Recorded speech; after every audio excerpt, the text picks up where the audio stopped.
तेजस्विनी ताई. हो. ओळखलं. छान हा. वाटतं, छान. हो. All the best Samruddhi. All the thank you. Best. Thank you. पोचला घरी तुम्ही? नाही हो. नाही आता निघणार.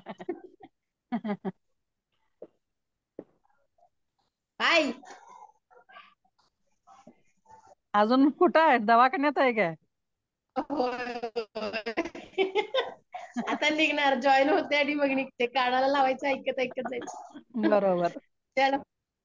हम्म. Okay bye. Okay bye.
नमस्कार. मी संकल्प फाउंडेशनच्या वतीने आपल्या सर्वांचे पुनश्च एकदा स्वागत करतो.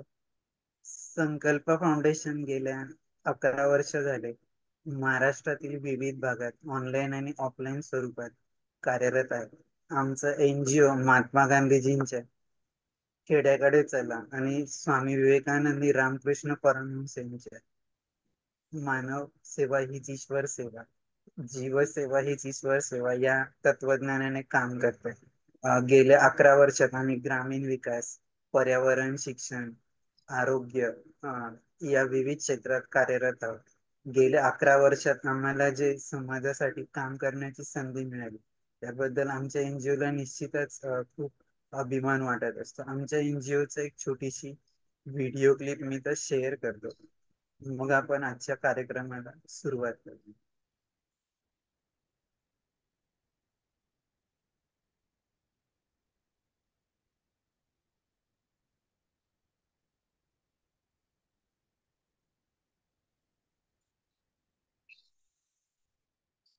निर्माणों के पावन युग में हम चरित्र निर्माण न भूले, स्वार्थ साधना की आंधी में वसुधा का कल्याण न भूले। माना अगम गाध सिंधु है, संघर्षों का पार नहीं है, किंतु डूबना मझधारों में साहस को स्वीकार नहीं है। जटिल समस्या सुलझाने को नूतन अनुसंधान न भूले। निर्माणों के पावन युग में हम चरित्र निर्माण न भूले, स्वार्थ साधना की आंधी में वसुधा का कल्याण न भूले। शील विनय आदर्श श्रेष्ठता तार बिना झंकार नहीं है। शिक्षा क्या स्वर साध सकेगी यदि नैतिक आधार नहीं है। कीर्ति कौमुदी की गरिमा में संस्कृति का सम्मान न भूले।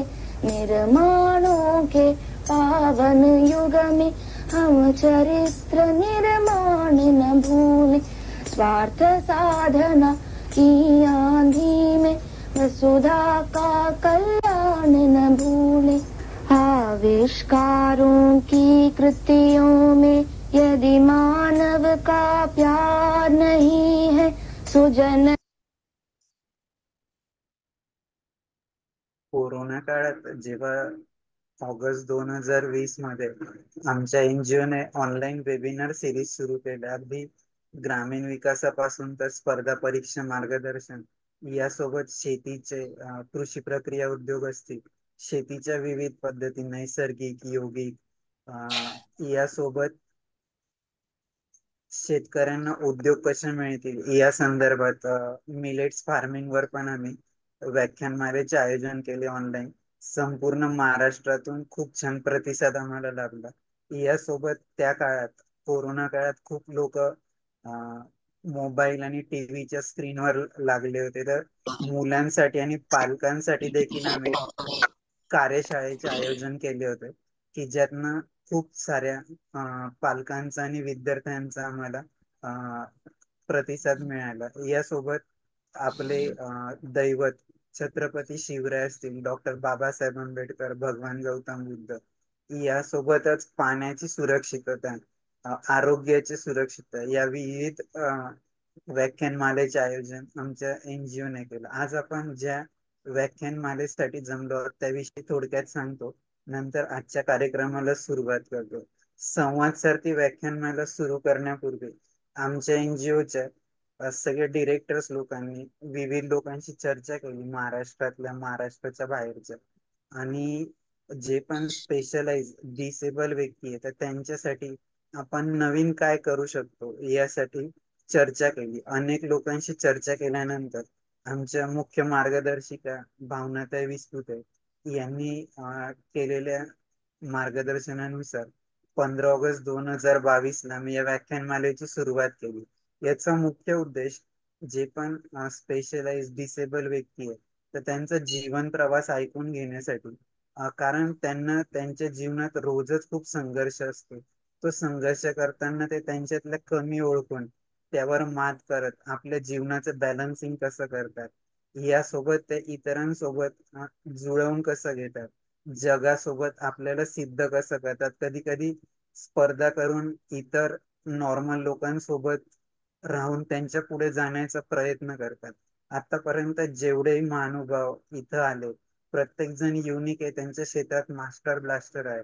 त्या सर्वांकडून आम्हाला खूप चांगली गोष्ट त्यांच्या जीवनातल्या ऐकायला मिळाल्या, त्यांची कहाणीतनं आम्हाला प्रेरणा मिळाली, यासोबत त्यांच्याकडून शिकायला मिळालं. आणि आमच्या एनजीओचं खूप मोठं अभिमानाचं असंच म्हणावं लागेल की हे सगळं इतर लोकांपर्यंत पोहोचवण्याची संधी आमच्या एनजीओ ला मिळते. आतापर्यंत 85 महानुभाव इथं येऊन गेले, तर ते सगळं फेसबुक लाईव्ह आणि युट्यूबला उपलब्ध आहे. बरेच लोक नंतर येऊन त्याच्यावर फीडबॅक पण देत असतात, आणि निश्चितच यातनं एक नवीन गोष्ट प्रत्येक वेळेस शिकायला मिळते. मी जास्त वेळ न घेता आपल्या आजच्या वक्ता समृद्धी पाटील यांचा परिचय करून देण्यासाठी डॉक्टर अनिता मॅडमला विनंती करतो. धन्यवाद सर. नमस्कार. संवाद सारथी पुष्प 86 संकल्प फाउंडेशन सामनेर आयोजित संवाद सारथी या वेब संवाद सत्रातील पुष्प 86 आज उमटले जात आहे.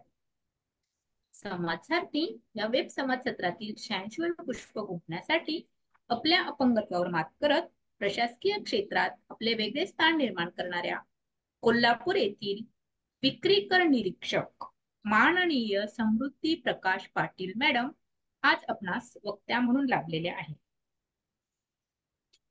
यश हा अपघात नाही, ते कठोर परिश्रम, चिकाटी, शिकणे, अभ्यास, त्याग आणि सर्वात महत्वाचं म्हणजे जे करत आहेत किंवा जे शिकत आहे त्यावर प्रेम करणे, याची अशी यशाची थोडक्यात व्याख्या करता येईल.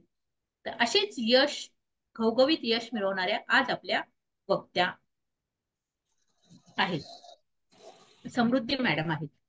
समृद्धी मॅडम यांचं शिक्षण पॉलिटिकल सायन्स मध्ये BA झालेलं आहे आणि खूप कठोर परिश्रमाने, अथक परिश्रमाने त्यांनी राज्य कर निरीक्षक GST भवन कोल्हापूर येथील नोकरी त्यांनी मिळवलेली आहे. त्यांचा छंद आहे वाचन करणे, हा समृद्धी मॅडमचा छंद आहे. तर अशा या समृद्धी मॅडम आज आपल्याशी करारी समृद्धीची भरारी गगनाशी या विषयावर आपल्याशी संवाद साधणार आहे. चला तर मग आपणही संकल्प फाउंडेशन या संवाद सारथी वेब संवाद उपक्रमात सहभागी होऊया आणि अडथळ्यांवर मात करत पुढे जाण्यासाठी नवीन ऊर्जा मिळूया. तर अधिक वेळ न घेता मी पुढील सूत्रे माननीय विशाल सरांकडे सोपवते. धन्यवाद. खूप खूप धन्यवाद डॉक्टर अनिता मॅडम.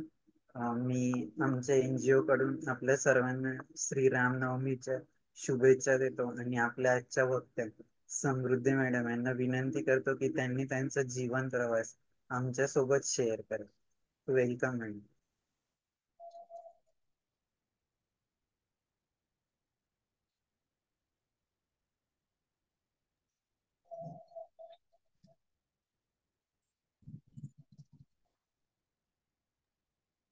मॅडम आवाज नाही येत. हॅलो सर, मी बोलू शकते का? हो बोला बोला. मी तुम्हाला विनंती केली की तुम्ही सुरुवात करा. ओके. सर्वांना नमस्ते. मी समृद्धी प्रकाश पाटील, कोल्हापूर जिल्ह्यातील कुकडी या गावी राहते. सध्या मी कोल्हापुरात आहे जॉबसाठी, जॉबच्या रिझनमुळे. मी राज्यकर निरीक्षक म्हणून कोल्हापूर शाखेला आता सध्या जॉब करते. तर माझा जीवन प्रवास सांगण्यासाठी तुम्ही मला जे प्लॅटफॉर्म उपलब्ध करून दिलाय त्याबद्दल मी संकल्प फाउंडेशनची आभारी आहे. त्यांच्या सर्व टीमची आभारी आहे. त्याबद्दल सर्वांचे धन्यवाद. माझा जन्म 27 जानेवारी 1982. सर आवाज येतोय? 27 जानेवारी 1982चा माझा जन्म.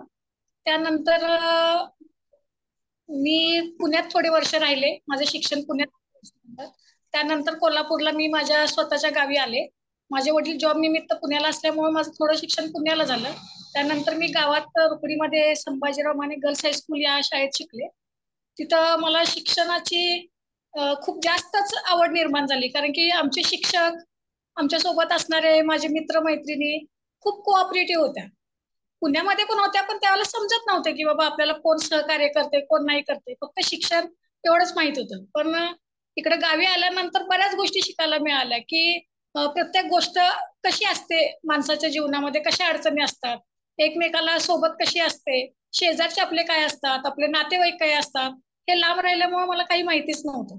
तर मी जेव्हा माझ्या गावी राहायला आले त्यावेळेला मला या सगळ्या गोष्टी माहीत झाल्या की आपले नातेवाईक आहेत, आपण किती लोकांच्या संपर्कातील आहोत किंवा किती लोकांशी आपलं नातं जोडलेलं आहे. या गोष्टीची मला पुण्यात असताना काहीच कल्पना नव्हती.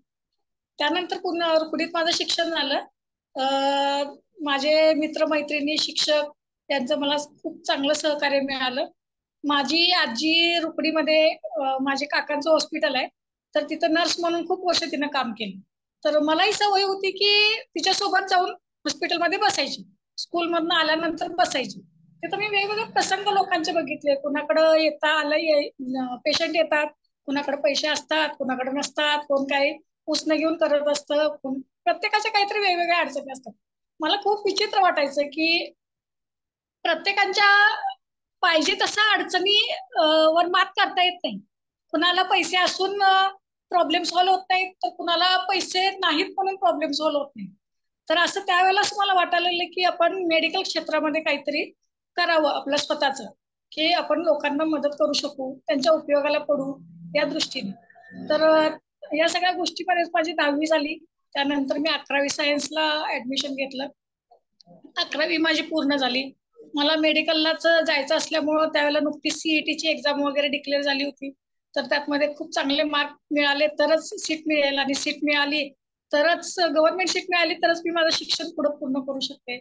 अशी एकंदरीत घरची सिच्युएशन, म्हणजे आर्थिक परिस्थिती खूप काही चांगली नव्हती की शिक्षणासाठी बाहेर मोठ्या अमाऊंटचे खर्च करू शकू आम्ही त्या पद्धतीने. तर 11वी सायन्स पण माझं झालं व्यवस्थित. 11वी सायन्सला माझी एक्झाम झाली, 12वीचे क्लासेस चालू झाले, आणि अचानक एक दिवशी रस्त्यातून जात असताना म्हैशीने पाठीमागून धडक दिली आणि मी मानेच्या पाठीमागे पडले. माझ्या मानेच्या मणक्याला लागलं आणि ऑन दी स्पॉट माझी सगळी सेन्स गेली. म्हणजे एका क्षणात होत्याचं नव्हतं झालं. पुढं काय झालंय काय नाही हे काहीच कळलं नाही. फक्त उठता येत नाही, बसता येत नाही, काही समजत नाही. या सिच्युएशन मध्ये पहिल्यांदा माझी आजी जिथं काम करत होती त्याच आमच्या फॅमिली डॉक्टरांच्याकडे मला घेऊन गेले. त्यांनी सांगितलं की हे काहीतरी वेगळं दिसतंय आणि इथं मी काय करू शकत नाही, तर तुम्ही पुढे घेऊन जा. मग पुढे जयसिंगपूरला डॉक्टरांना सांगितलं, त्या डॉक्टरांनी पण केस हातात नाही घेतली. परत त्यानंतर सांगलीला नेलं. सांगलीवाल्यांनी पण एक्सरे वगैरे काढला आणि त्यांनी निदान केले की बाबा हे स्पायनल कॉर्ड इंजुरी आहे आणि याच्यामध्ये खूप कॉस्टली आहे आणि तुम्हाला जर जमत असेल तर तुम्ही ऍडमिट करू शकता, पण पेशंटची आम्ही काही गॅरंटी नाही देऊ शकत.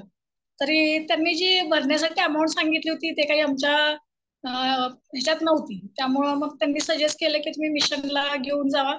मिशन वॉलनेस हॉस्पिटलला मला ऍडमिट करण्यात आलं. तिथं डॉक्टरांनी बघितलं, ते रिपोर्ट्स वगैरे जे दिले होते अगोदर ते सगळे चेक केले. त्यांनी पण केस न घेण्याचाच डिसिजन घेतला. पण खूप रिक्वेस्ट केल्यानंतर त्यांनी शेवटी ऍडमिट करून घेतलं. आणि त्यांनी सुरुवात आमच्याकडून लिहून घेतलं होतं, माझ्या पालकांच्याकडून, की हे काही होणार नाहीये बरं किंवा हे जगणारही नाहीये, तर तुम्ही तसं आम्हाला लिहून द्या, आम्ही त्याची जबाबदारी नाही घेऊ शकत. तर सगळ्या गोष्टी झाल्या. 2-3 दिवस तसेच गेले विना ऑपरेशनचे. त्यांनी ट्रीटमेंट थोडीफार त्यांना जशी शक्य होती तेवढी चालू केली आणि काही फरक तरी पडतच नव्हता. त्यामुळं त्यांनी ऍडमिट केलं. मग माझ्या मोठे मामा आणि मामी आहे होत्या, आता त्या नाही आहेत माझ्या दुर्दैवानं. त्यांना माझ्यामुळेच खूप त्रास झाला. तर त्यांचे वडील होते माझ्या मामीचे, त्यांच्या खूप ओळखी होत्या. त्या ओळखीचे त्यांनी पुण्याहून एक डॉक्टर बोलवली आणि माझे ऑपरेशन करण्याचा डिसिजन घेतला.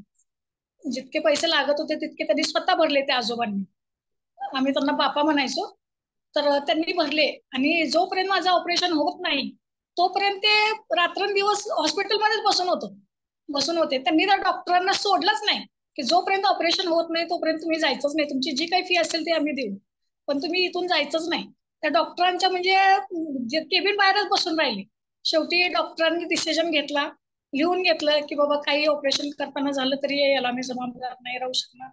तर ठीक आहे, एवढं सगळ्यांनी ऍक्सेप्ट केलं आणि ऑपरेशन करण्याचं ठरवलं. ऑपरेशन केलं. 1-2-3 तासांनी, तो खूप क्रिटिकल टाइम होती. 4 तासाची टाइम होती, पण काय होईल आणि काय नाही हे कुणालाच काही सांगता येण्यासारखं नव्हतं. पण माझ्या नशिबानं माझं ऑपरेशन सक्सेस झालं, मला काही झालं नाही. पण माझे सेन्स काही त्या ऑपरेशनला लगेच परत नाही आले. ऑन दी स्पॉट जे सेन्स गेले होते, सगळे मोशन्स वगैरे काहीच मला कळत नव्हतं. हाताची बोटं वाकडी झाली, पाय उचलणं, हात उचलणं सगळं बंद होतं, मान हलणं बंद होतं, काहीच कळत नव्हतं. बिना भूल देता माझं ऑपरेशन केलं की शरीरच हालत नव्हतं, त्यामुळे ते मुवमेंट होण्याचे किंवा ह्याचे काही चान्सेसच नव्हते.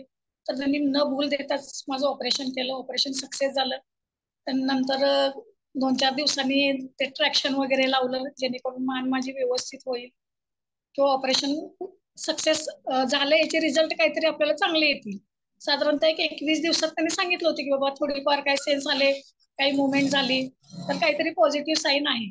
पण साधारणतः 1.5 महिने मी मिशनला त्या हॉस्पिटलमध्ये होते. त्यामध्ये काही 0.1% पण काहीच डेव्हलपमेंट झाली नाही. उलट माझी प्रकृती खालावतच होती. शेवटी डॉक्टरांनी पण औषध उपचार वगैरे सगळे बंद केले. मग माझ्या घरातल्या लोकांनी, माझे आई बाबा, माझे मामा मामी, आजोबा आजी, माझे शिक्षक, माझ्या मुख्याध्यापिका, या सगळ्यांनी डिसिजन घेतला की जे होईल ते होईल, इथपर्यंत आणलंय, जे व्हायचं असेल ते होऊ दे, आपण तिला गावी घेऊन जाऊया. म्हणजे डॉक्टरने नो गॅरंटीज दिली होती. त्यामुळं जे होईल ते, ज्या जगली जगू दे किंवा गेली जाऊ दे, हे आपल्या गावातच होऊ दे, नंतर परत या हॉस्पिटलचा आपल्याला टेन्शन नको. मग त्यांनी मला हॉस्पिटलमध्ये आमच्या गावच्या, जिथे माझी आजी सर्व्हिस करत होती, त्यावेळेला माझी आजी नव्हती, आजी वारल्या होत्या माझ्या तेव्हा, पण त्या डॉक्टरांनी मला हँडल केलं. त्यावेळेला माझी सिच्युएशन खूप क्रिटिकल होती. म्हणजे 1 तासात मी जाईन किंवा नाही, पण असे जवळजवळ 4 ते 5 महिने सिच्युएशन होती की सकाळी आम्ही जिवंत बघू शकू किंवा रात्री जिवंत राहू शकू की नाही हे माहिती नव्हतं. एवढी क्रिटिकल कंडिशन होती. पण मला ते मिशन वॉलनेस हॉस्पिटलमध्ये एकसारखे झोपून बेड सोर्स खूप जास्त झाले होते. त्यामुळे मला हॉस्पिटलमध्येच ठेवणं आवश्यक होतं. तर जवळजवळ 6 महिने VN पाटील म्हणून आमच्या गावचे जे हॉस्पिटल आहे तिथंच मला ठेवलं होतं. त्यांनी माझी त्या पूर्ण जखमा बऱ्यापैकी 50% तरी माझ्या त्या जखमा बऱ्या केल्या. वेगवेगळे त्यांना जितका अनुभव आहे त्या अनुभवाच्या बेसिसवर त्यांनी मला माझ्या त्या जखमा बऱ्या केल्या आणि शेवटी 6 महिन्यानंतर माझ्या घरच्यांनाच आर्थिक परिस्थिती खूपच डाऊन झाली. माझ्या शाळेतल्या, गावातल्या सगळ्या परिगावच्या सुद्धा आजूबाजूच्या गावातल्या लोकांनी 2-2 रुपये त्यावेळेला गोळा करून माझ्या औषधासाठी दिले होते. त्या ह्याच्यावरच माझं पूर्ण चालू होतं. त्यांनी दिलेल्या मदतीवरच माझा सगळा खर्च चालू होता. पण शेवटी प्रत्येक गोष्टीला एक मर्यादा असते. तर त्या हिशोबाने मग मला घरी नेण्याचा डिसिजन घेतला. 6 महिन्यानंतर मला घरी नेलं.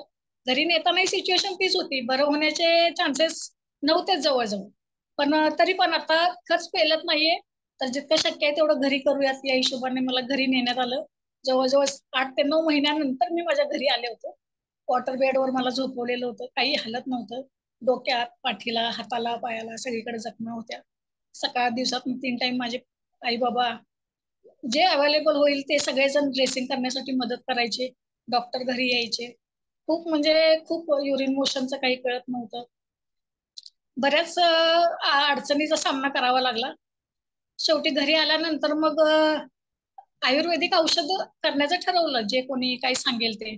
तर मला कणकवली शहरामध्ये एक आयुर्वेदिक औषध देतात, त्यांचा पत्ता मिळाला. तो पत्ता मला आमच्या गावच्या अभिनेते होत्या आशा पाटील, त्या आमच्या आजींच्या खूप खास मैत्रीण होत्या हॉस्पिटलमध्ये असल्यामुळे. तर त्यांनी माझ्या बाबांना बोलवून तो ऍड्रेस दिला होता. तर माझे बाबा कणकवलीला जाऊन त्यांनी तो औषध घेऊन आले. ते औषध खूपच स्ट्रॉंग आणि असं घाण प्रकारचं होतं. माझ्या आतापर्यंतच्या आयुष्यात मी असं घाण औषध कधीच खाल्लं नव्हतं. पण फक्त बरं व्हायचं आहे, बरं व्हायची उमेद म्हणजे मी हॉस्पिटलमध्ये जरी असले तरी माझ्या शाळेच्या मित्र-मैत्रिणी 1 दिवस आड मला भेटायला यायच्या. 1 दिवस आड मला म्हणायचे, आता ही एक्झाम आली आहे, ती एक्झाम आली, ह्याची तयारी करायची, त्याची तयारी करायची, तुझं खूप पोर्शन राहिलाय, असं झालंय, तसं झालंय, हे सगळं सांगायचं. मला वाटायचं काय पण करून बरं व्हायला पाहिजे. एक्झॅक्टली मला काय झालंय हे मला माहित नव्हतं.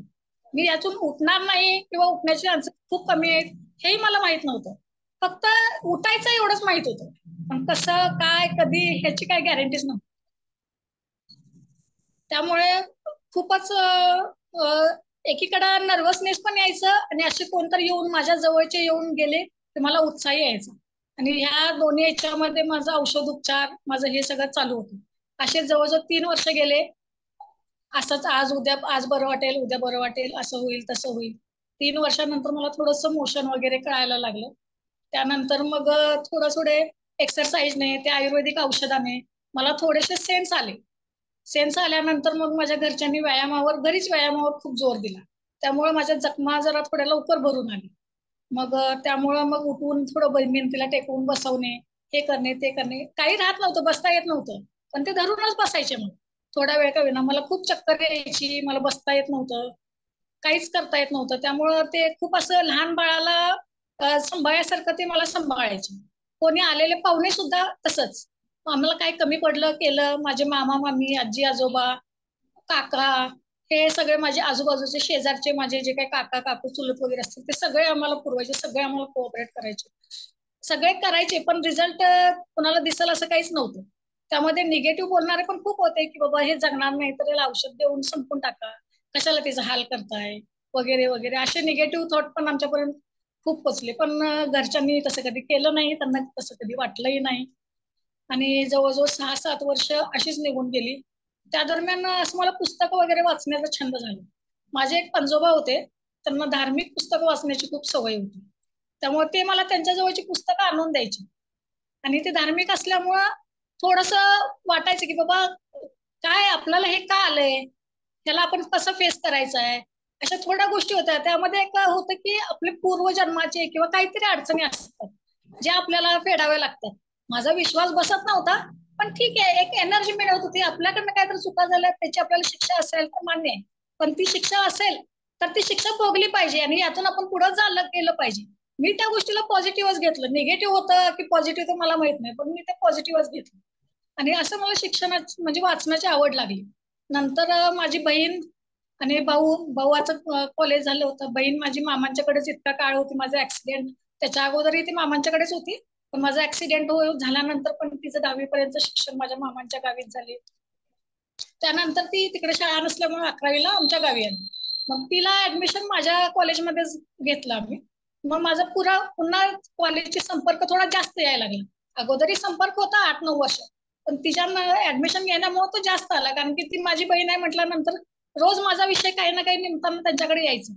मग तिची ज्या वेळेला 11वी पूर्ण झाली त्यानंतर मला पण तिची पुस्तकं वाचण्याचा हे ते अशी सवय लागली. माझी 12वी सायन्सला मी जे क्लास करत होते त्याची पुस्तकं अजून माझ्याकडे होती, तर मी ते हळूहळू वाचायला सुरुवात केली.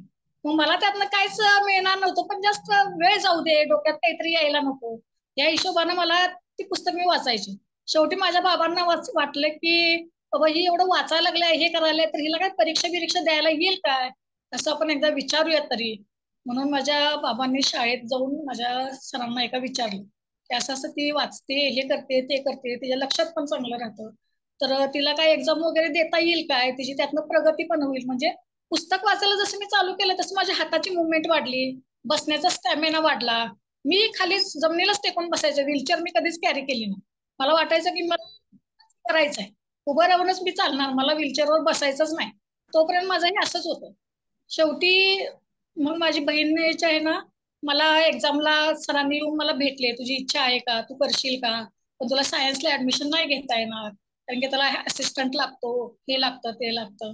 तर ठीक आहे म्हटलं, कोणत्या साईडला मला ऍडमिशन घेता येईल त्याला मी घेईन, फक्त मला अभ्यास करायचा आणि तिथलं सिच्युएशन मी कसे हँडल करू शकेल मला माहित नाही. माझे सर पण म्हटले तुला द्यायची आहे, तुझी इच्छा आहे ना तर तू कर. आणि मला माझा त्याने फॉर्म भरला, माझ्या रायटरची सोय केली, मला लिहिता वगैरे काहीच येत नव्हतं, माझ्या रायटरची सोय पण त्यांनीच केली व्यवस्थित. एक्झामच्या दिवशी मी फर्स्ट टाइम व्हीलचेअरवर बसले आणि फर्स्ट टाइम मी त्यावेळेला 9 वर्षानंतर मी घरातून बाहेर पडले होते. आणि मला बाहेरचं काहीच ऊन सहन होत नव्हतं, काहीच होत नव्हतं, माझी हालत खूप बेकार होती. तरी पण 1-2 तास अगोदर मी एक्झाम सेंटरला जाऊन स्वतःला थोडं सेट केलं होतं. त्यामुळं मग मी 12वीची एक्झाम दिली. 12वीला मला चांगले 66% मार्क पडले. नंतर पुढं काय करायचं हा प्रश्न होता. 12वी तर झाली, त्यानंतर पुढचं शिक्षण, ग्रॅज्युएशन, हे ते एक्सटर्नल ग्रॅज्युएशन आमच्या गावात नव्हतं, त्यामुळे शिवाजी युनिव्हर्सिटीला येऊन ग्रॅज्युएशन करणं, हे करणं ते करणं, हा खूप प्रॉब्लेम. त्यात माझ्या बाबांची तब्येत तोपर्यंत थोडी नादुरुस्त व्हायला लागली होती. भावांनी घरची जबाबदारी सांभाळली होती, त्यामुळे त्यालाही तो शिक्षण करत करत घरची जबाबदारी घेत होता, त्यामुळे त्यालाही ते थोडं अवघड होतं. तर मग माझी बहीण, माझी आई, त्यांचं करत करतच, तिचं शिक्षण करत करत, घरातली कामं करत करत त्यांनी माझ्या ऍडमिशनचं, इकडचं तिकडचं सगळ्या गोष्टी त्यांनी हे केल्या होत्या, मॅनेज केल्या होत्या. फर्स्ट इयरला मी ऍडमिशन घेतलं त्यावेळेलाच मला माझ्या बाबांनी हेल्पर्स ऑफ द हँडिकॅपची एक ऍड आली होती, शिबिर घेत होते प्रत्येक वर्षी हेल्पर्स ऑफ द हँडिकॅप. त्यामध्ये माझ्या मित्रांनी मला एकदा अगोदर येऊन सांगितलं होतं, शिरोळचे योगेश खाडे म्हणून आहेत, त्यांनी या संदर्भात मला सांगितलं होतं की असं असं शिबिर असतं, त्या शिबिरामध्ये ये, म्हणजे तुला स्वतःला कसं व्यवस्थित ठेवता येईल, बाहेर गेल्यानंतर तुला ऑड वाटणार नाही, किंवा तुझ्या हालचाली कशा वाढतील हे तुला तिथे शिकवलं जाईल, तुला चांगलं वाटेल. मग मी फॉर्म भरला, त्यानंतर मी एक 8 ते 10 दिवसाचा तिथं शिबिरात कोर्स केला. तिथं गेलं खूप छान वाटलं, म्हणजे मी अपंग आहे हे मला जे वाटत होतं तो माझा न्यूनगंड तिथं गेला. त्यांनी मला व्हीलचेअर दिली, सगळ्यात महत्वाची जी मला चालवायसाठी त्यांनी खूप फोर्स केला की कुठं जायचं असेल तर तू स्वतःच जायचं, जोपर्यंत तू जात नाहीस तोपर्यंत ते काय होणारच नाही. मी 8-10 दिवसात तिथं बऱ्यापैकी व्हीलचेअर चालवायला सुरुवात केली. माझ्या हाताने मी जेवत नव्हते, तर मला त्यांनी माझ्या हातानं कसं जेवायचं, कसंही असू दे, आपल्या हातानं आपणच जेवायचं हे सुद्धा मी तिथं गेल्यावर शिकले. नाही तर मला घरात माझ्या तोंडात घास झोपूनच घालत होते, बसवून जेवण्याची मला सवयच नव्हती. तर हे सगळं मी तिथं गेल्यानंतर शिकले. व्यवस्थित ड्रेस घालणे, 4 लोकांच्यात बसणे, त्यांच्याशी बोलणे, त्यांना त्यांच्याशी संवाद साधणे, ह्या सगळ्या गोष्टी मला हेल्पर्स मध्ये आल्यानंतरच कळल्या. मग मी माझं first year graduation political science मध्ये मी घेतलं. फर्स्ट इयर मी गावातूनच पूर्ण केलं, गावात सोय असल्यामुळे. सेकंड इयरला पण मी तिथंच केलं.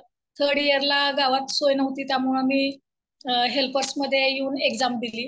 त्यांनी मला तिथं खूप म्हणजे खूप कोऑपरेट केलं आणि तशी मी त्यांची खूप लाडकी पण आहे सध्याही. तर खूप त्यांनी मला कोऑपरेट केलं. मला कधी कुठली अडचण आली तर मी हक्कानं त्यांच्याकडे त्यांना फोन करायचे, त्यांना सांगायचे. इव्हन माझे ड्रॉशीट, मला लागणाऱ्या बेसिक गोष्टी या सुद्धा मी त्यांच्याकडूनच आणल्या. जवळजवळ 3 ते 4 वर्ष माझा त्यांच्याशी संपर्क झाल्यापासून मी त्यांच्याकडूनच घेत होते, कारण की मला बाहेरच्या या गोष्टी माहित नव्हत्या की बाबा कसं असतं, काय असतं, माझ्या घरच्यांनाही माहित नव्हत्या. सो मी त्यांच्याकडूनच त्या गोष्टी घेत होते आणि ते मला फ्री ऑफ कॉस्ट या सगळ्या गोष्टी घरी आणून पुरवत होते. माझं ग्रॅज्युएशन कम्प्लीट झालं. त्या ग्रॅज्युएशनच्या ह्याच्यामध्ये पण इकॉनॉमिकली खूप अडचणी आल्या. गावातल्या छोट्या छोट्या संस्था, आधार फाउंडेशन, माझ्या ओळखीचे असणारे पतसंस्था, त्याच्यामध्ये काम करणारे किंवा ग्रामपंचायतीतले लोक ज्यांना स्वतःहून मदत करण्याची इच्छा होती. माझं शिक्षण बघून किंवा माझ्या 12वीच्या एक्झाम नंतर बऱ्यापैकी लोकांना कळलं की पोरगी बाबा परत शिक्षणात करायला लागली काहीतरी, तर आपण तिला करायला पाहिजे. अशा खूप गोष्टी, खूप लोक मदतीला पण आले. आधार फाउंडेशन वाल्यांनी तर माझी एक्झाम फी हे ते बऱ्याच वेळा त्यांनी केलं. माझ्या पुस्तकासाठी लागणाऱ्या गोष्टी किंवा शाळेतून मला काय आणायचं असेल तर ते मला घरपोच करणे. त्याला माझ्या बाबांची तब्येत खूप खालावली होती आणि माझी बहीण कोल्हापूरला शाळेला होती, त्यामुळे तिला वेळ मिळायचा नाही. तर ते स्वतः मला आणून घरी पोच करायचे. खूप म्हणजे खूप कोऑपरेट मला माझ्या ओळखीच्या लोकांनी पण, गावातल्या लोकांनी पण खूप कोऑपरेट केले. तर त्यानंतर माझं ग्रॅज्युएशन झालं. ग्रॅज्युएशन झाल्यानंतर मला फर्स्ट क्लासमध्ये मी पास झाले ग्रॅज्युएशन. त्यानंतर माझ्या शाळेकडून माझा सत्कार आयोजित केला होता. सत्कार आयोजित केला, त्याच्यामध्ये माझ्यासोबत आणखीन एक उमेदवारांना त्यांनी बोलवलेलं सत्कार मूर्ती म्हणून, ज्यांचं राज्यसेवेमधून नुकतंच गट विकास अधिकारी म्हणून नियुक्ती झाली होती. त्या शबाना मुल्ला मॅडम तिथं मला भेटल्या. मग त्यांनी मला विचारलं काय झालं, कसं झालं. मी सांगितलं, त्यांनी पण ते सांगितलं त्यांची एक्झाम काय असते काय नाही. मग त्यानंतर माझ्या डोक्यात एकच गोष्ट आली की बाबा हे आपण काय करायला पाहिजे, काय नाही करायला पाहिजे, एक्झाम द्यावी का नाही द्यावी, कसं करावं, आपल्याला पेलेल का नाही. मग त्यानंतर पेपरवरला ऍड वगैरे बघून कॉम्पिटिटिव्ह एक्झामची आपल्याला कसं करता येईल, काय करता येईल याचा मी थोडासा अभ्यास केला. मला MA ला ऍडमिशन घ्यायचं होतं, पण त्याची फी जे सांगितली ती फी माझ्या काय ह्याच्यातली नव्हती. त्यामुळे मी MA ला वगैरे ऍडमिशन घेण्याचा काही विचार नाही केला.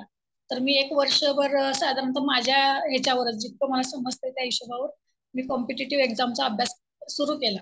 त्या मॅडमांनी मला थोडं गायडन्स केलं आणि त्यांची पुस्तकं वगैरे आणून, मी माझं स्वतःच काहीच आणलं नव्हतं कारण की ती पुस्तकं पण इतकी महाग होती की तेही मला परवडत नव्हतं. त्यामुळं मी त्यांना सांगितल्यानंतर त्यांनी त्यांच्या नोट्स वगैरे मला अवेलेबल करून दिल्या. मी थोडा थोडा माझा अभ्यास सुरू केला. साधारणतः 2010च्या दरम्यान मी माझा अभ्यास सुरू केला कॉम्पिटिटिव्ह एक्झामचा. कॉम्पिटिटिव्ह एक्झाम मध्ये येण्याचं कारण म्हणजे बऱ्याच गोष्टी होत्या की एक पद आहे ते, जिथं तुमच्या लेवलला तुम्ही तुमची कपॅसिटी दाखवली की ते तुम्हाला मिळते. ते तुम्हाला कुणाकडून मागून घ्यावं लागत नाही किंवा कुणाच्या उपकाराखाली किंवा कुणाची दया केल्यासारखी अशी भावना त्यामध्ये नाहीये. तुम्ही तुमच्या कपॅसिटीवरती मिळवू शकता. त्यासाठी तुम्हाला स्वतःचा स्ट्रगल तिथं महत्वाचं असतं, ते तुमचं स्वतःचं असतं. हे एक गोष्ट माझ्या लक्षात आल्यानंतर मला माझ्या डोक्यातच ती गोष्ट एवढी फिट झाली ना की प्रशासकीय सेवेतच आपण जायचं. त्या दृष्टीने मी त्याच्यामध्ये खूप हे केलं. मग 2010 पासून मी कॉम्पिटिटिव्ह एक्झामची सुरुवात केली. त्यानंतर 2 वर्ष मी देत होते पण मला इतका रिझल्ट नाही आला. मग एकदा मी प्रिलियम पास झाले 2012ला. मेन्स एक्झाम दिली पण मेन्सला काही यश आलं नाही. त्यानंतर MPSC एक्झामचा पूर्ण पॅटर्नच चेंज झाला 2012ला.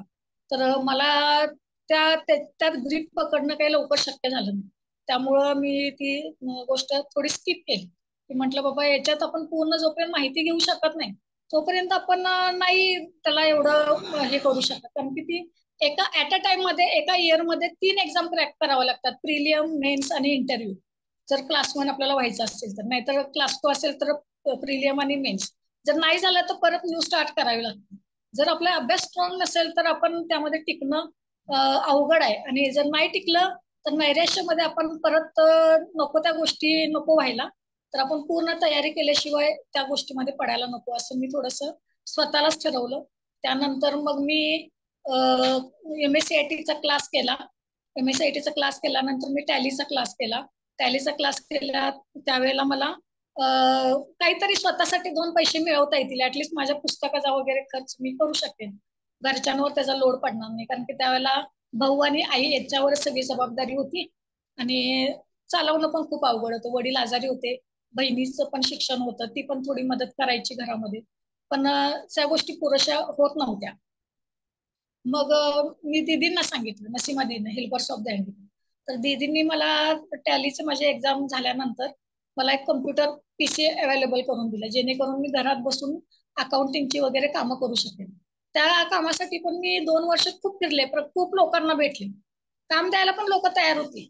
पण महिन्याला 200-300 रुपये देणार आणि असं त्यांनी ठरवलं. आणि जर काय प्रॉब्लेम आला तर तुम्हाला ऑन दी स्पॉट येऊन जिथं आमचं काम असेल तिथे येऊन तुम्हाला ते सॉल्व्ह करून द्यावं लागेल जर काही इश्यू असेल तर. तर मग हे 200-300 रुपयामध्ये मला मिळणार किती? मला जर कुठं जायचं असेल तर किमान 300-400 रुपये लागायचे, ऑटोने गेले किंवा कशाने गेले म्हणून. तर मला त्यामध्ये स्वतःचा फायदा असं काहीच नव्हतं. तरी पण मी माझी प्रॅक्टिस करत राहिले, लोकांना भेटत राहिले. त्या दरम्यान माझ्या बहिणीचं लग्न झालं, भावाचं पण लग्न झालं. भावाची मिसेस घरी आल्यानंतर शेजाऱ्यांना वाटलं, आजूबाजूच्या मुलांना, की ती त्यांचा क्लास घ्यावं. थोडी शिकलेली आहे माझी वहिनी, BCS झालेला आहे तिचं, ती चांगल्या ठिकाणी जॉबला वगैरे पण आहे. तर थोडे दिवस लग्न झाल्यानंतर वाटलं की सर्वांना की तिनं आपल्या मुलांना शिकावं, एवढे सगळेच घरात शिकलेले आहेत तर आपल्या मुलांना फायदा होईल म्हणून तिनं घरातच सुरुवातीला ट्युशन चालू केलं. नंतर तिचं जॉबचं वगैरे चालू झाल्यानंतर मग तिनं ते तिला काही ते जमलं नाही क्लास वगैरे घेणं. तोपर्यंत माझाही अभ्यास, जो मुलांनी अभ्यास करत होते 5वी ते 10वी पर्यंत, तोच माझा MPSCचा बेसिक फाउंडेशन होतं. की बाबा ते फाउंडेशन पक्क होणं खूप आवश्यक होतं. तरच आपण प्रिलियम चांगल्या प्रकारे टॅकल करू शकत होतो. हे गोष्ट मी त्यांच्या बरोबर माझी बहिणी जेव्हा सुरुवातीला क्लास घेत होती, त्यातल्या ती जे शिकवत होती ते ऑलरेडी माझ्या सगळ्या तयारी झालेल्या होत्या. त्यामुळं तिला ते जॉब आल्यानंतर ती बाहेर गेली तर मग मी ते सुरुवात केलं. म्हणजे मुलांच्या पालकांनाही वाटलं की बाबा ही घेत असेल तर ठीक आहे, घेऊ दे. तर मी ते सुरुवात केली, जेणेकरून माझ्या डोक्यात ते MPSCचं होतच. पण मला माझं फाउंडेशन राहू द्यायचं नव्हतं, की माझा अभ्यास कंटिन्यू राहिला पाहिजे. या दरम्यान मी ते 3 वर्ष जवळजवळ मुलांचे क्लासेस घेतले. माझ्याकडे थोडेफार पैसे कलेक्ट केले. माझी पुस्तकांची वगैरे गरज माझी भागवली. माझा अभ्यासही चालू होता, मुलांचं ट्युशनही घेणं चालू होतं. मग या दरम्यान 2015ला आमच्या गावामध्ये MPSCचं स्पर्धा परीक्षा मार्गदर्शन केंद्र एका सरांनी सुरू केलं, जे माझ्या परिचयाचेच होते. ते साधारणतः 1 2 ते 3 किलोमीटर अंतरावर होतं आमच्या घरापासून. तर तिथं जाणं तर आवश्यक होतं, म्हणून मी त्यांना जाऊन भेटून आले. तर ते म्हटले, तुम्ही येऊ शकत असाल तर आम्हाला काही प्रॉब्लेम नाही, आम्ही तुम्हाला घेऊच. तर मग मी तिथं 3 महिन्याचा फाउंडेशन कोर्स करायला सुरुवात केली. फाउंडेशन कोर्स सुरुवात केल्यानंतर साधारणतः 3 महिने, 2-2.5 महिने झाले होते. शेवटचे एकच लेक्चर 8 ते 10 दिवसाचं राहिलं होतं. त्या दरम्यान परत माझा एकदा ऍक्सिडेंट झाला, त्या रस्त्यालाच क्लासला जातानाच. की एका 2 व्हीलरवाल्यानं सरळ डायरेक्टली बाईक त्याची माझ्या व्हीलचेअरवर घातली. त्यामुळे माझा पाय फ्रॅक्चर झाला. फ्रॅक्चर झाल्यानंतर ते सगळी घटना, माझे ते शिक्षक, तिथं असणारे फॅकल्टी, तिथली मुलं, ह्या सगळ्यांच्या समोरच ती गोष्ट म्हणजे झाली. आणि त्यांना खूप असा धक्का बसल्यासारखा झाला की बाबा मी जवळजवळ 2.5 महिने रोज आणि कुठलाही टाइम असू दे क्लास, तर त्या वेळेला मी तिथं हजर राहायची आणि ते क्लास कंटिन्यू करायचे. दुपारी, सकाळी आणि संध्याकाळी असेल तर दिवसभर मी क्लासमध्ये थांबूनच क्लास पण करणार आणि स्टडी पण तिथंच मी करणार. म्हणजे एवढं त्यांना पण वाटलं की बाबा यांच्यामध्ये काहीतरी आहे, जे एवढं कष्ट करतायत. मग त्यांना खूप शॉक बसला की बाबा हे अचानक असं कसं झालं. ते खूपच मेजर झालं. मग परत मला हॉस्पिटलाइज, हे ते सगळ्या गोष्टी झाल्या. ज्यांनी ऍक्सिडेंट केला त्यांनाची पण आर्थिक परिस्थिती नव्हती. त्यामुळे बऱ्याच गोष्टी मग माझ्या नातेवाईकांनाच परत सगळ्या गोष्टीचा त्रास झाला, ऑपरेशन वगैरे हे ते सगळं. त्यावेळेला तिथं मला एक फॅकल्टी म्हणून सर आले होते, उमेश सुतार सर म्हणून, जे चिंचवाड, आमच्या इथे कोल्हापुरातले चिंचवाड गावचे. तर त्यांना या गोष्टीचा खूप जास्त धक्का बसला की एवढं करत असून सुद्धा जर असं कुणाच्या ह्याला परत जर अडथळे येत असतील तर त्यांना कसं करायचं, असं थोड्या गोष्टी. तर मग मी हॉस्पिटलमधून ऑपरेशन वगैरे झालं, खूप त्रास झाला. ऑपरेशनसाठी पण मदत गावातल्या ते आधार फाउंडेशन, परत माझ्या पालक वगैरे, माझ्या भावानी, बहिणींनी, माझ्या मामांनी असं सगळं करून माझं 1.5-2 लाखाचं रुपयाचं ऑपरेशन परत केलं. मला घरी नेलं. घरी नेल्यानंतर परत तीच सुरुवात, पाय हलत नाही, वाकत नाही, हे नाही ते नाही, परत नवीन सुरुवात झाली. मग 8-10 दिवसानंतर मला ते उमेश सुतार सर भेटायला आले की माझी तब्येत कशी आहे, काय आहे, असं तसं. ते ज्यावेळेला माझ्या घरी आले त्यावेळेला त्यांनी सगळी सिच्युएशन बघितली आणि त्यांना खूप वाईट वाटलं की बाबा असं कसं काय. So sorry. मग त्यांनी की कॉम्पिटेटिव्ह एक्झाम मध्ये कन्सिस्टन्सी खूप महत्वाची असते. त्याला एकदा नाही आलं म्हणून सोडून देऊन असं चालत नाही.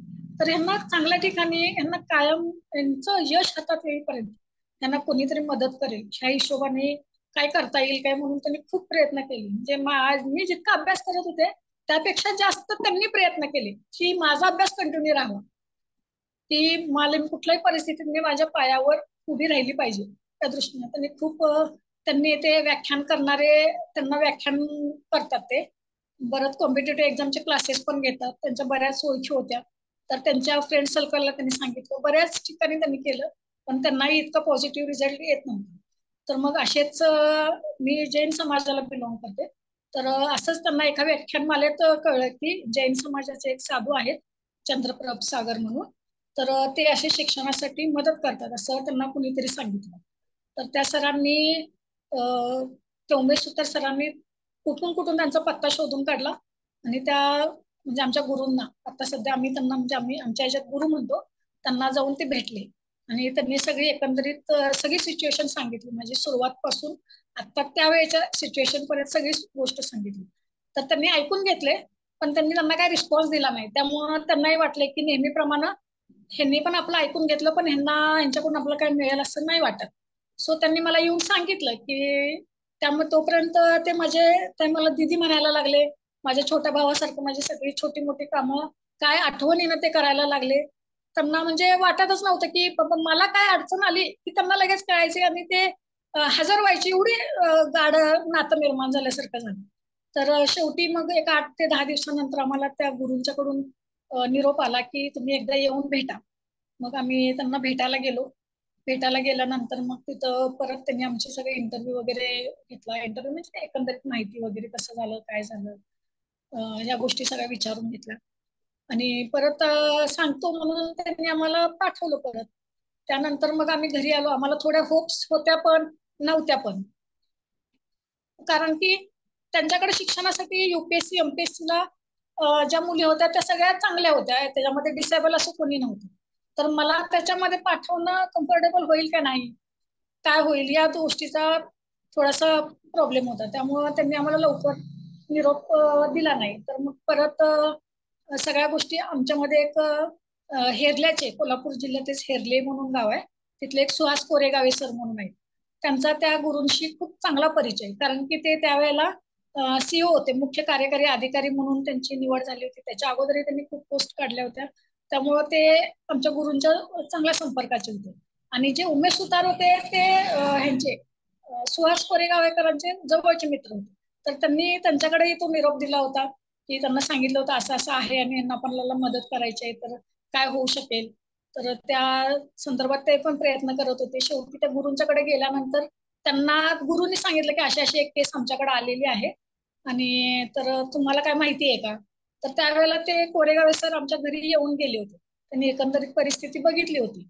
तर त्यांनी सांगितलं की परिस्थिती वेगळी आहे, अदर मुलांच्या बरोबर आपण त्यांना ठेवणं तसं कठीण आहे, पण एक चान्स द्यायला काय हरकत नाही. त्यांची जर इच्छा असेल तर त्या करतील आणि तर आपण बघूयात त्यांना एक चान्स देऊ.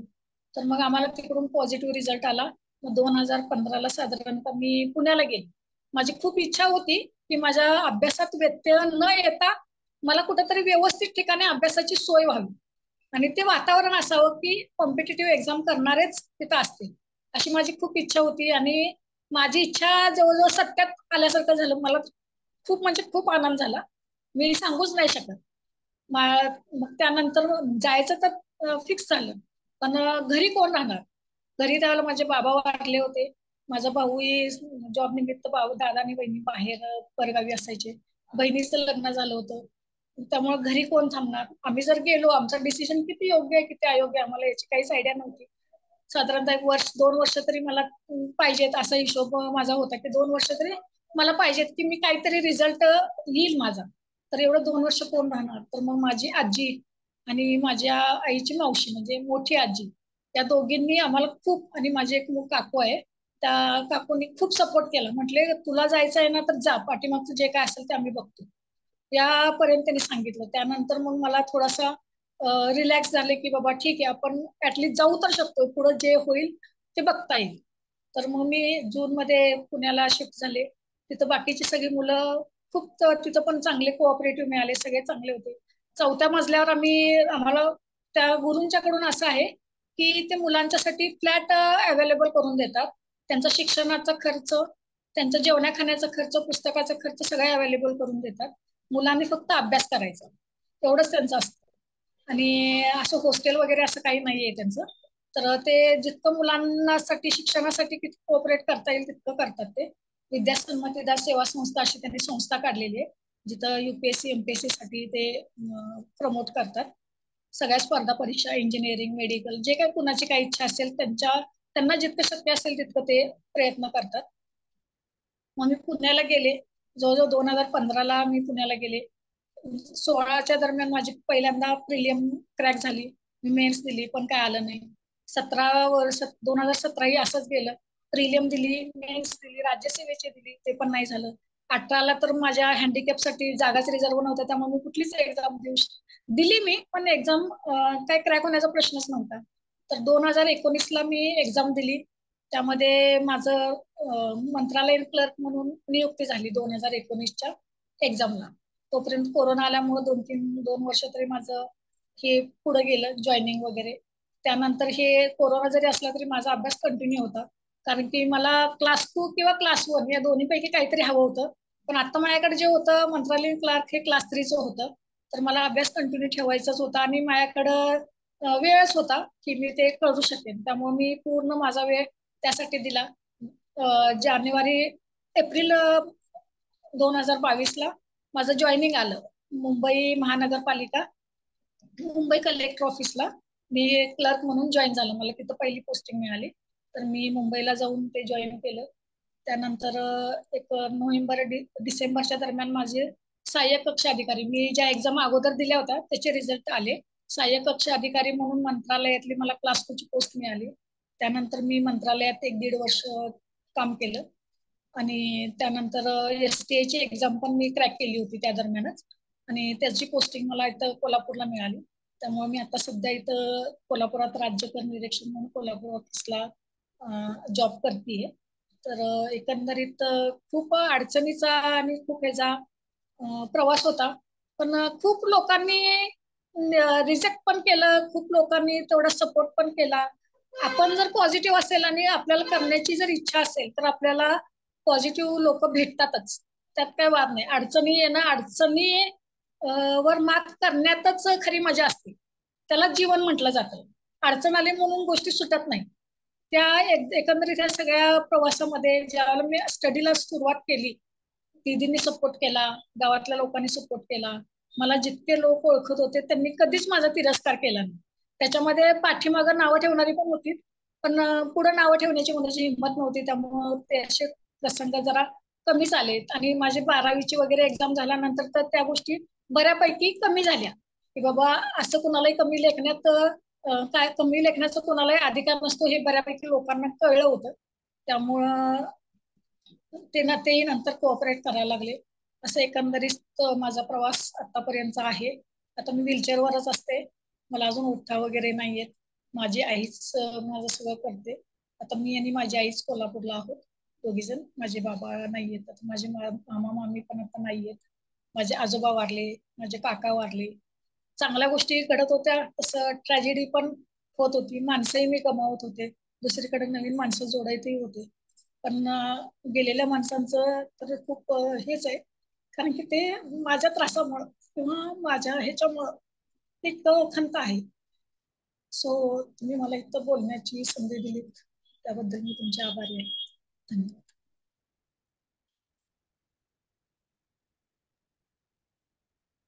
खूप छान मॅडम, तुमचा प्रेरणादायी प्रवास आहे. निश्चितच या सगळ्या प्रवासात तुम्ही जे स्ट्रगल केलं त्याबद्दल तुम्हाला लाखो सलाम. आणि इतक्या छान पद्धतीने तुम्ही आज जसं सांगितलं ना की पॉझिटिव्ह घेतलं सगळं आणि इथपर्यंत पोहोचलं. या संपूर्ण प्रवासात मॅडम तुमच्या जीवनातला सर्वोच्च आनंदाचा क्षण कुठला की जो कधीही विसरू शकत नाही? ज्या दिवशी मी स्कूलमध्ये पहिल्यांदा एक्झामला गेले, तो माझ्यासाठी सगळ्यात आनंदाचा क्षण होता.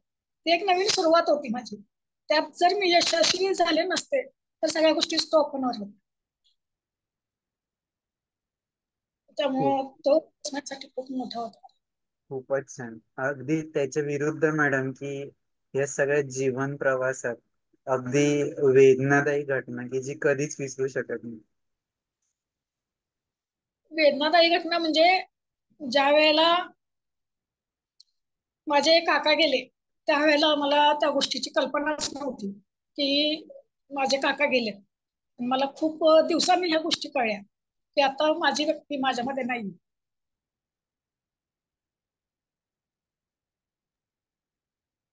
या सगळ्या प्रवासात मॅडम तुम्ही जसं सांगितलं की तुम्ही खूप पॉझिटिव्ह राहिले, ते एनर्जी टिकवून ठेवण्यासाठी काय विशेष प्रयत्न केले त्याबद्दल पण सांगा. मी हॉस्पिटलमध्ये ऍडमिट झाल्यापासून म्हणजे आज ताग आहेत माझं फ्रेंड सर्कल, मला जितकी लोक भेटली ती इतकी कोऑपरेटिव्ह होती. मला वेदना जरी शारीरिक होत असल्या तरी माझं मन कधी इतकं जास्त दुःखी त्यांनी होऊ दिलं नाही. रात्री जवळजवळ मी सुरुवातीला जेव्हा माझा ऍक्सिडेंट झाला त्यावेळेला जवळजवळ 3 ते 4 महिने 3.5 महिने जवळजवळ मी झोपलेच नव्हते. तर रात्रंदिवस माझे फ्रेंड सर्कल माझ्या सोबत होते. ते सुद्धा म्हणजे आळीपाळीनं बसायचे. हिला झोप लागत नाही तर आपण ह्याच्यासोबत राहिलं पाहिजे. एवढा माझा फ्रेंड सर्कल आणि माझ्या आजूबाजूची लोक खूप होते आणि ते माझ्या वयाचीच होती. मी त्यांच्याबरोबर खेळले, त्यांच्याबरोबर राहिले. त्याच लोकांना शॉक होता पण त्यांनी सुद्धा तो शॉक सहन केला आणि आजपर्यंत ते माझ्या बरोबर कनेक्ट आहेत. आणि मॅडम हे सगळं करताना जसं तुम्ही सांगितलं की जेव्हा एखादी पोस्ट मिळते गव्हर्नमेंट मध्ये तर आपलं स्टेटस आणि आयडेंटिटी ही बदलते. तर त्या ठिकाणी काम करण्याचा अनुभव एक नॉर्मल व्यक्ती आणि एक स्पेशलाइज व्यक्ती यातलं काही तुम्हाला जाणवतं का? नाही एक स्पेशल आता कसं आहे मी 2-3 ठिकाणी काम केलं पण मला तिथं पण खूप कोऑपरेटिव्ह लोक मिळाली. मला आई माझी सोबत घेऊन जाते पण तिथं गेल्यानंतर ते स्वतः घेतात तिच्याकडून आणि मला माझ्या जागेला नेऊन सोडतात. मला काही पाणी लागेल काय लागेल दिवसातून 2-3 वेळा येऊन विचारतात. टिफिन उघडून द्यायचा असेल तरी येऊन विचारतात तुम्ही जेवला का, टिफिन ओपन करून देऊ का. खूप कोऑपरेटिव्ह लोक आजपर्यंत मला म्हणजे माझ्या कामाच्या ठिकाणी तरी भेटले. खूपच छान मॅडम. हो हो आपल्या सोबत जे प्रेक्षक आहेत मी त्यांना सांगतो की त्यांनी त्यांचे प्रतिक्रिया द्याव्या. Doctor Ghanshyam sir, Dilip Savarkar sir, Sunita madam, Tejashree madam.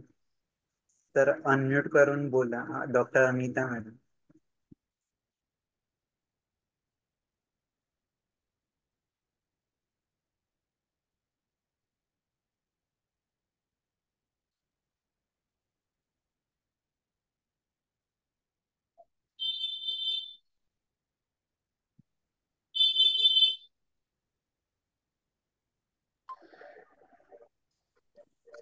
Hello. हा बोला तेजश्री मॅडम. समृद्धी खूप छान. सगळ्या जुन्या आठवणी जाग्या झाल्या हेल्पर्सच्या. मला व्हीलचेअर चालवायला येत नव्हती तेव्हा तुम्हीच हळूहळू ढकलून मला शिकवलंय. म्हणजे आम्हाला पण त्याचा खूप अभिमान आहे हेल्पर्सला. आणि आज अगदी कोल्हापुरातच तू अशी इतक्या मोठ्या पदावर कार्यरत आहेस त्यामुळे खूप छान वाटतंय. आणि हा संघर्ष आपल्या 5वीलाच पुजलेला आहे आणि त्यातून आपण वाट काढत चालतच आहोत. आईची बहिणीची पण मला खूप आठवण आली. तुझ्या सगळ्या हो संघर्षाचं थोडाफार म्हणजे साक्षीदार आम्ही आहोतच. त्यामुळे हो हो तुझ्या घरी वगैरे आलेलो आम्ही म्हणजे हे सगळं होय खूप आठवलं. त्यामुळे त्यांनाही खूप म्हणजे शुभेच्छा आणि तुझ्या पुढच्या करिअरलाही शुभेच्छा. आणि तू अशीच हेल्पर बोल. हेल्प एक आवाज बंद करणे इतक्या वेळ सांगतोय तुला रिक्वेस्ट करून करून तरी काही समजत नवलं. थोड्याशा वेळ नको लावू. बोल समृद्धी. हेल्पर्समुळेच मी इथपर्यंत आली आहे. सगळ्यात मोठी हारणं शिकलं नाही कधी तुम्ही शिकू पण नाही बरोबर. दिलं. हा तेच तर आहे. ताई असंच आपण तुम्ही डॉक्टर हो मॅडम बरोबर. आपण सगळे एकमेकाच्या एकमेका काय एकमेकाला एकमेकांचे हात धरूनच. हॅलो. हा एकमेकाला सोबत घेऊनच आपण जीवन प्रवास आपला व्यतीत करायचा आहे. त्यामुळं आम्हालाही ते खूप छान वाटलं. आणि म्हणजे हेल्परचाही हेतू साध्य होतोय की अशी मुलं आपल्या आपल्या पायावरती उभं राहून स्वतः आत्मनिर्भर होतात. त्यामुळे आपण अजून या अनेक लोकांना आपण मदतीसाठी आपल्याला अजून खूप खमकरायचं आहे. त्यामुळे आपण हो. तयार राहू. Okay, thank you. नमस्ते तेजस्विनी. कशा आहात? छान आहे. तुम्ही कसा हो आहात? हो, छान आहे मी पण. हो छान आहे. छान वाटलं तुम्हाला पण बघून. हो हो. हो हो, भेटू आपण कोल्हापुरात येऊन. मी भेटते, ऑफिसला येते. तुझं कुठं ऑफिस? बागल जीएस चौक, कसबा बोडा बावड्याची. पोर्टल. अच्छा, ओके. हो हो, येते, नक्की येते. Okay, thank you. पुन्हा एकदा शुभेच्छा. थँक्यू. सावरकर सर बोला तुम्ही. हो. नमस्ते शिंदे मॅडम. तुम्हाला कामाच्या ठिकाणी मुंबईमध्ये काही त्रास होतो का जाताना येताना आणि ऍक्च्युअली तुमच्या कामाच्या जागेवर पोहोचतपर्यंत एवढ्या मोठ्या मंत्रालयात? नाही सर, मंत्रालयात तर नाही त्रास झाला, पण सध्या आता मी कोल्हापुरात आहे ना. हा, हो. तर तिथे काही त्रास नाही आहे? कुठे? कशाने जाणे येणं मग मी कोल्हापूरला तुम्ही कामाच्या ठिकाणी जाणे येणं कशाने करता? सध्या तरी मी आता सर व्हीलचेअरवरच जाते, कारण की ते वॉकिंग डिस्टन्सला आहे. हा, हो आणि रॅम्प वगैरे व्यवस्थित आहे? हो, आहे सर. अच्छा, चला, छान आहे, अभिनंदन. बनवून मी. हा.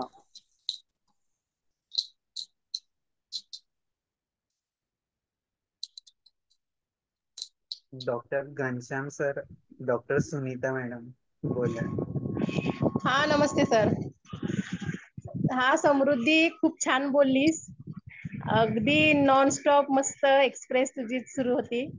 आणि बऱ्याचशा गोष्टी नव्यानच तुझ्याबद्दल ऐकायला मिळाल्या, कारण हॉस्टेलमधनं गेल्यापासून ते आपलं जास्त कॉन्टॅक्ट नव्हतं. तर हॉस्टेलमध्ये जेव्हा ती समृद्धी पुनर्वसनासाठी होती, 2-3 महिने काहीतरी होती, त्यावेळेस आम्ही एकाच रूम मध्ये राहायला होतो. ती, तिची आई, तिची बहीण तिच्या सोबत होती. परत नंतर पण एकदा तिची बहीण आणि त्या दोघी जणी राहायच्या.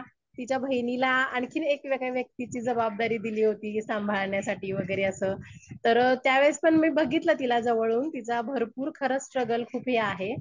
आणि तिचं ते अपंगत्व आहे, त्याच्यामुळे ना तिच्या एकाच अंगाला, म्हणजे एका साईडला घाम यायचा. म्हणजे अर्धच कपाळ, अर्ध गाल, अर्ध नाक, एवढ्यावरतीच घाम यायचा. आणि हे त्याच्या त्यासाठी ती खूप हे अस्वस्थ असायची.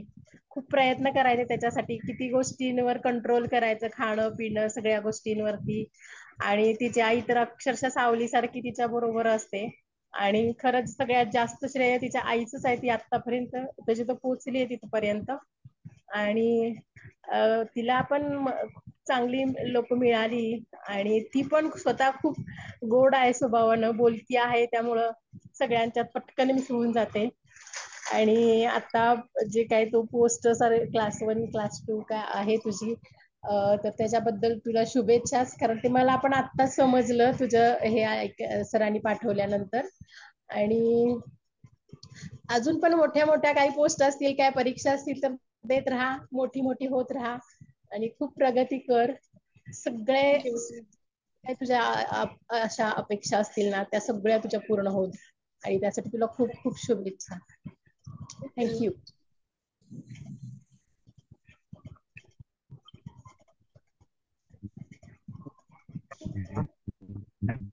डॉक्टर अनिता. नमस्कार मॅडम. मॅडमचा जीवन प्रवास ऐकला, म्हणजे थक्क करणारा जीवन प्रवास होता. मॅडम, तुम्हाला भावी आयुष्यासाठी खूप खूप शुभेच्छा. खूप छान वाटलं. तर प्रवास होता तुमचा. फक्त प्रश्न असा की तुमच्या मातोश्री काही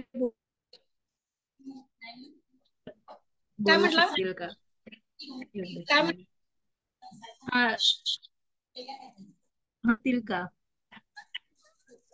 मम्मी खरंच का? त्यांचे पण खूप श्रेय आहे. हो हो हो. हा हा एक हा 2 मिनिटं, बाहेर कोणीतरी आले. हा. अच्छा अच्छा. हा, पण खूप छान मॅडम. खूप खडतर प्रवासातून तुम्ही पुढे आलात. हो हो. नमस्कार. हॅलो. हा, हॅलो म्हटलं. नमस्ते मॅडम. नमस्ते. कशा आहात? तू काय हा बोलणार? मजेत आहे. खूप काय छान. नाही. ताईंच्या यशामध्ये तुमचा सुद्धा वाटा आहे. खूप छान वाटलं. हो हो. तिला तिला काय खरंच सुचत. मगाशी ताई म्हटल्याप्रमाणे अगदी सावलीसारखा तुम्ही. हो. खूप छान वाटलं. खूप छान. खरंच शुभेच्छा तुम्हाला. हो. आणि खूप छान वाटलं. धन्यवाद. थँक्यू. थँक्यू. धन्यवाद डॉक्टर अनिता मॅडम. निश्चितच समृद्धी मॅडम, तुम्ही आज जो जीवन प्रवास मांडला तुमचा, आमच्यासोबत शेअर केला, आम्हाला यातनं, जसं मी सुरुवातीलाच सांगितलं की या व्याख्यानमालेत आज आपण 86व्या भागात होतो. तर सगळे मास्टर असणारे प्रत्येक त्याच्या क्षेत्रात, आणि त्यांनी जे सिद्ध केलेलं आहे की आम्हीही कमी नाही आहेत, आम्ही प्रत्येक ठिकाणी जी पण पोझिशन घेणार आणि इतरांसोबत जुळवून घेणार, हेच आम्हाला इथं शिकायला मिळतं. आणि मॅडम निश्चितच तुम्ही जे आज इथं शेअर केलंय, यातनं इतर लोक जे आता ऑनलाईन बघतायत किंवा नंतर बघणार आहे युट्यूबला, तर ते निश्चितच तुमच्याकडून प्रेरणा घेतील आणि त्यातनं निश्चितच त्यांचं जीवन. आणि कसं आहे ना की बऱ्याचदा जे तुमची पॉझिटिव्हनेस आहे ही नॉर्मल लोकांमध्ये पण नसते, ते मनाने कमजोर असतात, पण तुम्ही या सिच्युएशनला स्वतःला सिद्ध केलं, याबद्दल तुम्हाला खूप खूप सलाम. जाता जाता सगळ्यांसाठी एक संदेश जरूर द्यावा. नंतर आपण प्रार्थनेने आजच्या कार्यक्रमाची सांगता करूया. आमच्या NGO परिवाराकडून तुमचे ऋण व्यक्त करतो की तुम्ही तुमचा महत्वपूर्ण वेळ दिला या वेबिनारसाठी. निश्चितच मॅडम, आपण पुढेही संपर्कात राहू आणि नक्की. तुमचं एक्सपर्टाईज लागेल तिथं तुम्हाला निश्चितच आम्ही बोलवू. ओके. जाताना सर्वांसाठी एक संदेश द्यावा, नंतर मग आपण एका छोट्याशा प्रार्थनेच्या कार्यक्रमाची सांगता करूया. हो हो.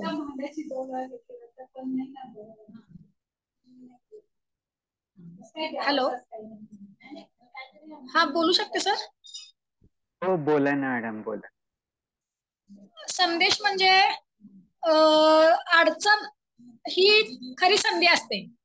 अडचणीवर जेव्हा आपण मात करून जातो ना, तेव्हा आपल्यासाठी चांगले मार्ग, चांगली स्वप्न आणि चांगली ध्येय आपण साध्य करू शकतो.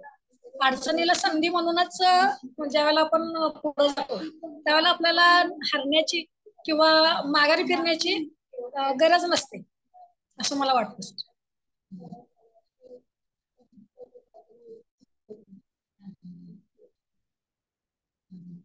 खूपच छान मॅडम.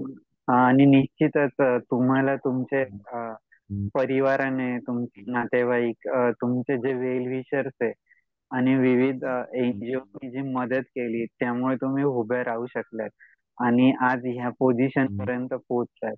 निश्चितच जेव्हा एकमेकांची साथ असते, तर निश्चितच एक चांगल्या व्यक्तीला त्याची मदत ही मिळत असते समाजाकडून.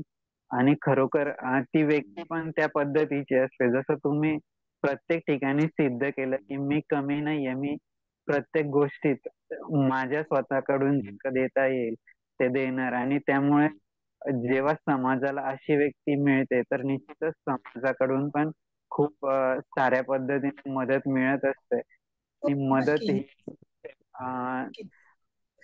ही जो करणार आहे त्यालाच मिळते, जो न करणार आहे त्याला कोणी मदत नाही करत.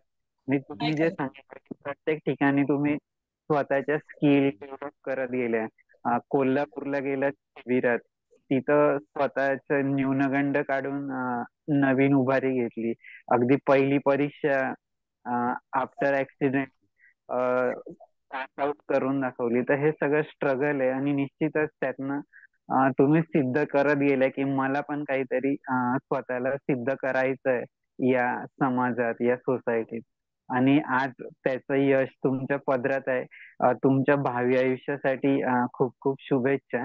आणि निश्चितच अजून वरच्या पोस्टला जात इतरांनाही तुम्ही या तुमच्या मार्गात निश्चितच मार्गदर्शन कराल अशी अपेक्षा करतो. आपण पुनश्च एकदा आमच्या NGO कडून तुम्हाला खूप खूप शुभेच्छा देतो आणि तुमचे ऋण व्यक्त करतो. धन्यवाद सर, थँक्यू. आणि तुम्ही जर घेतली प्रार्थना तर मला आवडेल. कुठलीही प्रार्थना, आमचं असं बंधन नाही की हीच प्रार्थना, तुम्हाला आवडली तर तुम्ही निश्चित घ्या.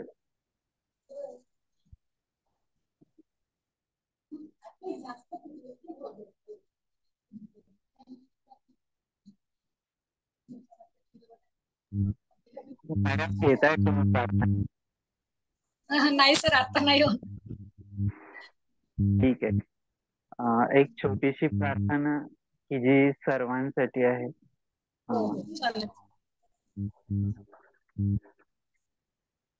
सर्वे भवन्तु सुखिनः, सर्वे सन्तु निरामया, सर्वे भद्राणि पश्यन्तु, मा कश्चित् दुःखभाग् भवेत्.